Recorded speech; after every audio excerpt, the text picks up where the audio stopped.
Masih bersama kami pemirsa di Apa Kabar Indonesia Siang. Wakil Menteri Ketenagakerjaan Immanuel Ebenezer melakukan kunjungan kerja ke Riau untuk menindaklanjuti kasus penahanan ijazah mantan karyawan di PT Sanel Tour and Travel. Setibanya di Riau, Wamenaker langsung menuju kantor Gubernur Riau untuk bertemu dengan 47 mantan karyawan yang ijazahnya masih ditahan oleh perusahaan. Bahkan, sebagian mantan karyawan perusahaan tersebut mengaku ijazah mereka telah ditahan selama 20 tahun. Dalam pertemuan yang digelar, juga terungkap dugaan perusahaan meminta sejumlah uang secara sepihak kepada mantan karyawan sebagai syarat pengambilan ijazah mereka. Setelah selesai rapat pemirsa, Wamenaker bersama gubernur dan para korban melakukan sidak langsung ke lokasi perusahaan untuk meminta penjelasan dan penyelesaian masalah. Dan konvensi internasional labor organization ini dianggap bentuk kriminalitas, bentuk perbudakan. Jadi semangat kita adalah hari ini semangat melawan yang namanya kekejian atau kriminalitas yang berpraktek puluhan tahun. Jadi semoga praktek ini tidak terjadi lagi di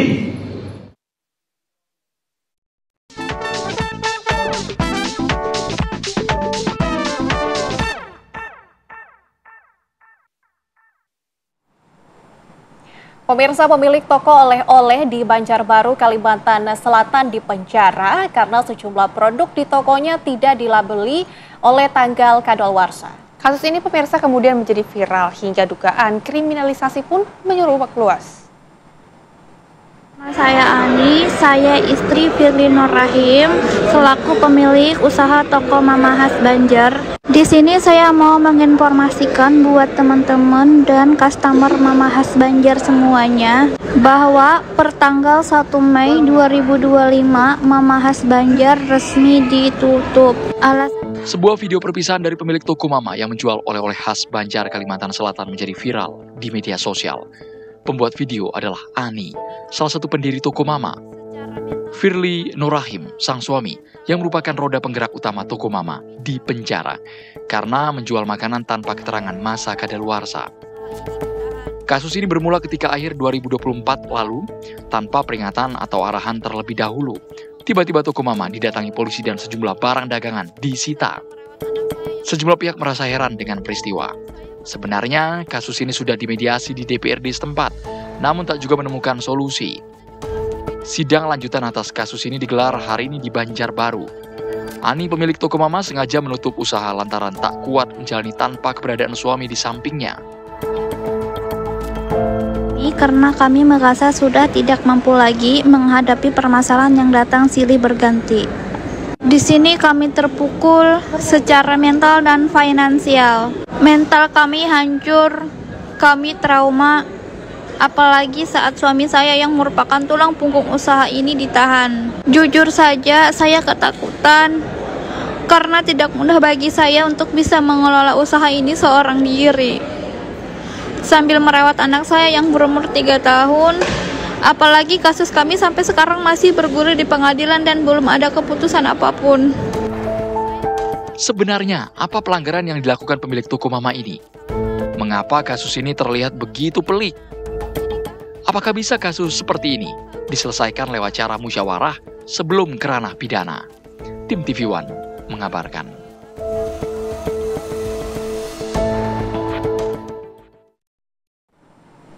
Dan tentunya pemirsa, untuk lebih mendalami kasus ini, terutama kami juga di siang hari ini sudah mendatangkan dari pakar hukum, ada Mas Heri Firmansyah, dan juga nantinya akan tersambung juga bersama dengan kami ada Ibu Anis selaku pemilik toko Mama. Kita akan ke Mas Heri Firmansyah terlebih dahulu. Mas Heri, ini sebetulnya untuk melihat kasus ini, letak kesalahan dari penjualnya ini di mananya, Mas Heri? Kalau tadi kita mengikuti prolog dari kasus ini kan, karena yang bersangkutan dianggap tidak mencantumkan label daluarsa ya. Di situ sehingga mungkin ada yang beranggapan ini jadi produk yang bisa berbahaya. Tapi kemudian yang kita cermati adalah mengapa pilihannya harus ke ranah hukum pidana. Tapi sebelum kita bicara kasus ini terlebih dahulu, mungkin kita akan melihat dari perspektif hukum pidana secara luas.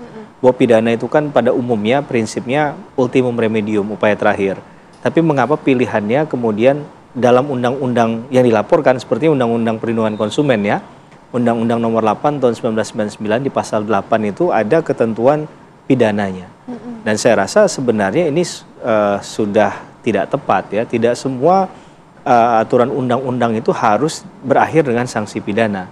Sehingga ini juga kritik kita kepada pembentuk undang-undang agar jangan sampai setiap undang-undang yang bisa diselesaikan di luar dari pidana, apakah lewat sanksi administrasi, teguran misalnya, atau sanksi perdata, tapi kemudian seakan-akan arahnya harus diselesaikan dengan menggunakan mekanisme hukum pidana. Jadi ini satu circle yang nggak bisa diputus, Mbak, bahwa ada perkara semacam ini sekarang kita temukan, itu jangan-jangan karena dari awal cara berpikir pembentuk undang-undang atau membentuk undang-undangnya adalah semangat untuk memasukkan menestapakan atau menderitakan orang tadi, padahal di KUHP yang baru misalnya KUHP 1 2023 kan hal-hal semacam itu sudah tidak sesuai lagi dengan konsep cara berpikir di KUHP yang baru. Maka menurut saya ini perlu ada koreksi dan juga sosialisasi kepada banyak aparat penegak hukum agar kalau ada laporan-laporan yang semacam ini bisa diselesaikan dengan mekanisme yang pertama mungkin out of court settlement tadi, penyelesaian sengketa di luar pengadilan.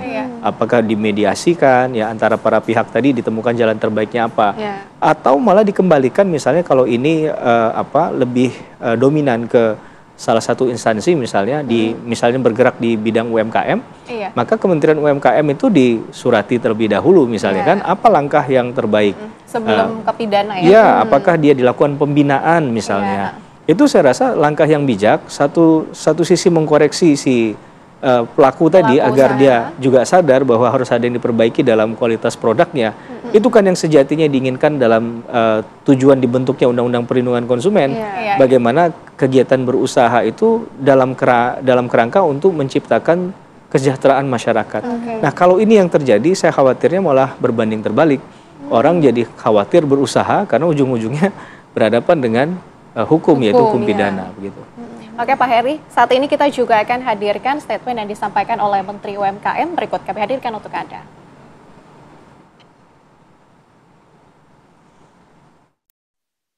Saya ingin tegaskan terlebih dahulu bahwa kehadiran saya di sini, spirit dan semangat saya, kita tidak pada wilayah ingin menyalahkan si A, si B, si C, ataupun mengatakan ini benar atau yang itu yang salah. Tapi ada semangat yang ingin saya sampaikan kepada kita semua. Mari kita jadikan momentum ini sebagai momentum pembelajaran buat kita semua.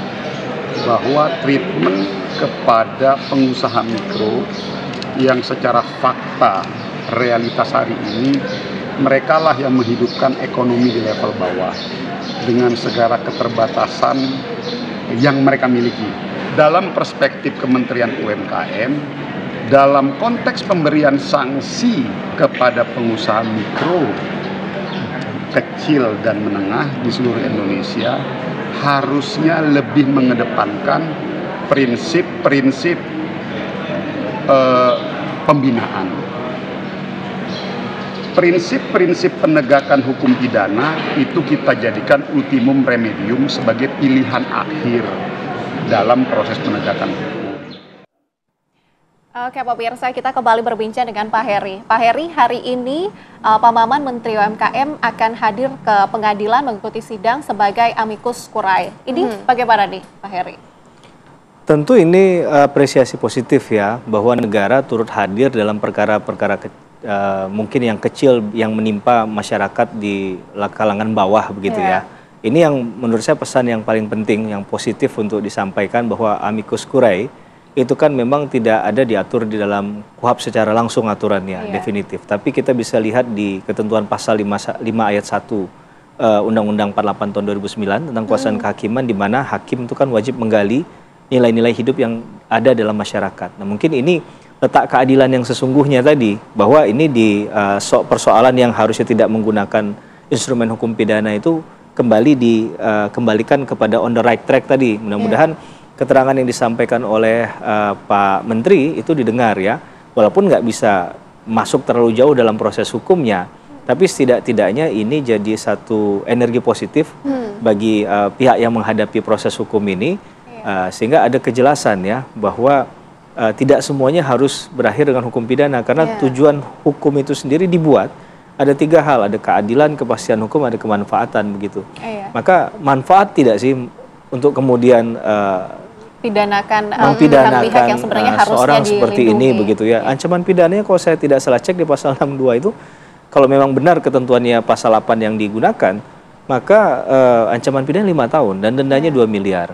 Ini kan ya sangat-sangat berat sekali ya. Sangat kontras dengan apa yang terjadi. Betul, sehingga amicus curiae tadi dalam konteks ini menjadi penting menurut saya. Ini kan sahabat pengadilan, bahwa bisa saja narasi yang disampaikan oleh Pak Menteri itu jadi bahan pertimbangan hukum hakim. Ini di pasal 180 ayat 1 KUHAP itu dibutuhkan, selain ada misalnya keterangan ahli, saksi dan lain sebagainya. Ya, kita berharap positif dari kehadiran ya negara, dalam hal ini diwakili oleh Pak Menteri, untuk kemudian bisa menyampaikan nilai rasa keadilan. Saya aja tadi agak bergetar juga mendengar suara ibu yang suaminya kemudian dalam proses ditahan, dan bagaimana kemudian karyawan-karyawan mereka itu kalau sampai ini ditutup, kan ini kan berarti menghukum seseorang kalau memang nanti dijatuh pidana misalnya, kita tidak berharap tentunya, tapi kemudian menciptakan persoalan baru di ranah masyarakat. Orang kehilangan pekerjaan berarti.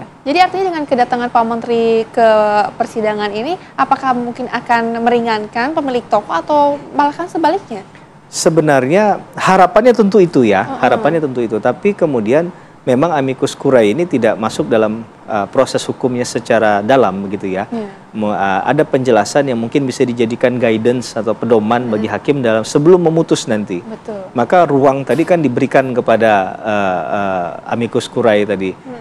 Harapan kita, apa yang disampaikan, message yang di delivery oleh Pak Menteri itu sampai dan diterima positif oleh hakim yang mulia yang menyidangkan perkara ini ya, agar melihat bahwa apa esensinya menghukum orang dengan menggunakan pidana tadi, hanya misalnya tidak mencantumkan label kadaluarsa. Bukan berarti kita membenarkan juga ya perbuatan itu. Itu harus dikoreksi, tapi apakah langkah koreksinya harus menggunakan sampai hukum pidana? Itu urgensinya kita tekankan dalam pembahasan diskusi siang ini kan gitu. Oke Pak Heri, kita juga ingin dalami apakah kejadian ini sebenarnya merupakan bentuk tanggung jawab dari pemerintah daerah atau seperti apa, tapi sesaat lagi ya Pak Heri, kita akan kembali di Apa Kabar Indonesia Siang. Ya pemirsa, Anda masih bersama kami di Apa Kabar Indonesia Siang, dan seperti yang telah kita janjikan tadi pemirsa, kami juga sudah terhubung dengan Ibu Ani selaku istri dari korban. Bu Ani, selamat siang. Selamat siang. Baik, Ibu Ani, sebelumnya kami turut prihatin dengan apa yang terjadi dengan keluarga Ibu. Mungkin Ibu bisa diceritakan kronologi kasus ini awalnya seperti apa, Bu Ani? Bisa diulang, Mbak? Ini suaranya kecil banget. Oke, baik. Bu Ani, bisa diceritakan bagaimana kronologi awal dari kasus ini, Bu Ani? Kronologinya itu panjang banget sih kalau diceritakannya. Ini singkat jelasnya aja ya. Kronologinya ini dari bulan Desember 2024 pada tanggal 6 ya. Pada tanggal 6 kepolisian atau Krimsus Polda Kalsel itu menyamar sebagai beli belanjaan yang nggak ada label, yang seperti kerang, udang, cumi, serta juga satu olahan ham industri rumah tangga juga nggak ada label SPS-nya saat itu. Nah, kemudian kita halo? Iya, silakan dilanjutkan, Bu. Halo? Iya, Bu, silakan dilanjutkan. Iya, saya teruskan ya. Iya.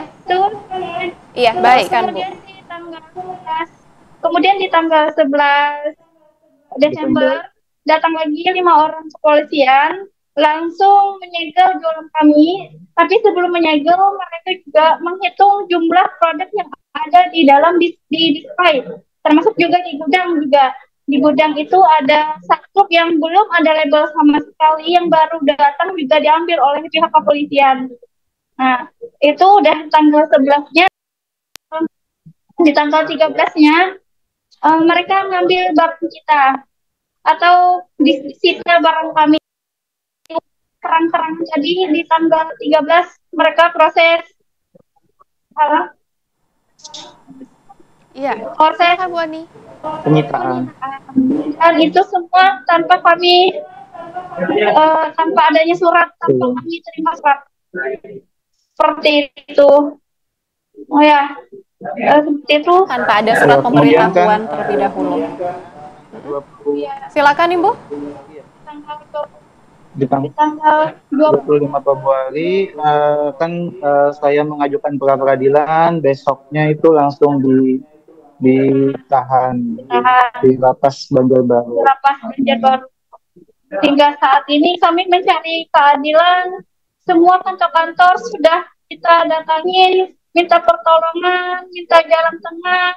Akhirnya di sini juga tidak sanggup ya. Akhirnya kami ke Jakarta menemui Komisi 7 DPR RI. Alhamdulillah Allah bukakan jalan kami untuk mencari keadilan. Alhamdulillah Menteri juga hari itu ikut di persidangan kami. Alhamdulillah semoga semua Allah permudah. Masya Allah, kami sangat terharu, luar biasa. Semua ikut membantu kami. Seperti itu.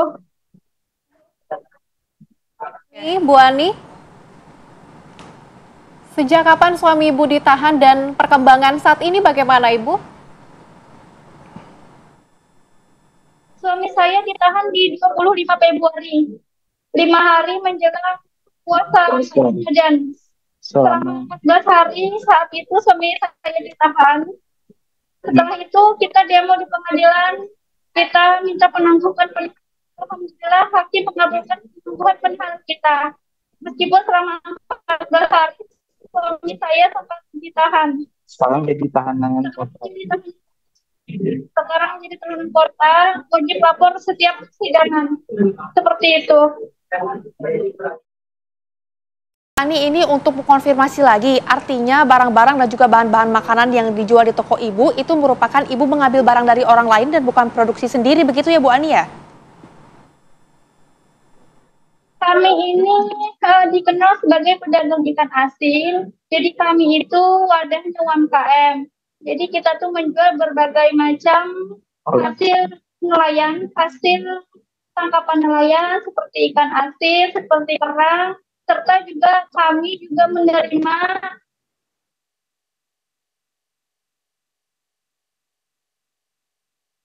Sebelum penyitaan dilakukan, apakah pihak kepolisian telah memberikan surat terlebih dahulu, Bu? Iya. Oke, nampaknya kita terkendala Betul masalah sekali. jaringan bersama dengan Ibu Ani dan juga keluarga. Kita kembali ya berbincang dengan Pak Heri. Pak Heri, tadi kalau kita dengarkan kronologi yang sudah diceritakan, tadi dia menyebut bahwa penyidik ini datang menjadi pembeli, kemudian melakukan penyitaan tanpa ada surat terlebih dahulu. Iya. Ini bagaimana? Ya, sebelum saya lupa ya, saya juga ingin mengapresiasi ya, diskusi kita hari ini kan tidak sebesar kasus Sambo misalnya, kemudian kasusnya Pak Hasto yang sekarang sedang berjalan, tapi TV One memilih untuk mengangkat tema ini menurut saya satu hal yang menarik begitu. Dan ini yang harusnya didengungkan karena keadilan itu kadang jauh dari nilai-nilai yang masyarakat ke bawah tadi yang merindukan keadilan. Dan dalam konteks bahwa tadi ada proses yang dilakukan oleh teman-teman penyidik, saya rasa kurang tepat lah ya, kurang elok. Kalaupun memang ada diduga satu tindak pidana, lakukan saja pemanggilan, bikin surat pemanggilannya. Toh kalaupun dia tidak hadir, dalam Kitab Undang Hukum Acara Pidana masih diperkenankan, kecuali sudah misalnya lebih dari 2 kali begitu ya, dipanggil tidak hadir, mungkin bisa dilakukan upaya paksa. Tapi kan itu masih jauh lah prosesnya menurut saya. Kemudian yang penting di situ adalah juga urgensi penahanan yang dilakukan. Kalau saya tidak salah tadi mencatat ya, mohon maaf kalau salah. Tapi tadi ada penahanan yang dilakukan. Akan kembali juga kepada konteks rancangan KUHP terbaru ini kan sedang didengungkan juga. Apakah penahanan ini menjadi penting untuk perkara-perkara semacam ini? Kalau seorang itu kemudian ditahan saat ini, sedangkan dia tadi UMKM gitu ya, dia juga masih punya keluarga, punya karyawan, apakah tidak dipikirkan langkah lain yang lebih lebih tepat katakanlah, lebih adil misalnya dengan orang itu tetap diminta hadir, misalnya berapa hari sekali memberikan laporan bahwa dia tidak melarikan diri, dia tidak kemana-mana, dia tetap berada di rumah misalnya, tapi ini bentuk kooperatif dan temuan dalam nilai rasa keadilan masyarakat yang dikedepankan. bukan hanya bicara prosedural hukum semata begitu. Sedangkan prosedurnya juga tidak dilakukan. Misalnya kalau benar seperti yang tadi disampaikan ya, tidak ada pemanggilan dan lain sebagainya. Karena kan orang itu juga harus tahu, untuk pembelaan dirinya di muka hukum dia harus tahu dia salahnya apa. Pasal apa yang dikenakan. Kalaupun dia bukan anak fakultas hukum, bukan lulusan fakultas hukum, setidaknya dia tahu. Dengan bertanya, dengan mungkin menghubungi advokat misalnya, kuasa hukum, dia bisa tahu.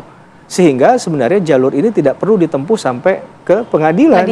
Jangan-jangan kalau sudah ditemukan di titik tertentu, itu memang dikatakan, oh ini ada pelanggaran, tapi tidak perlu sampai proses pengadilan. Sehingga kita harus juga bisa memilah-milih mana perkara yang secara urgensi itu memang ranah hukum pidana begitu ya, seperti pembunuhan dan lain sebagainya. Tapi kalau dalam konteks ini kan harus dikonfirmasi juga.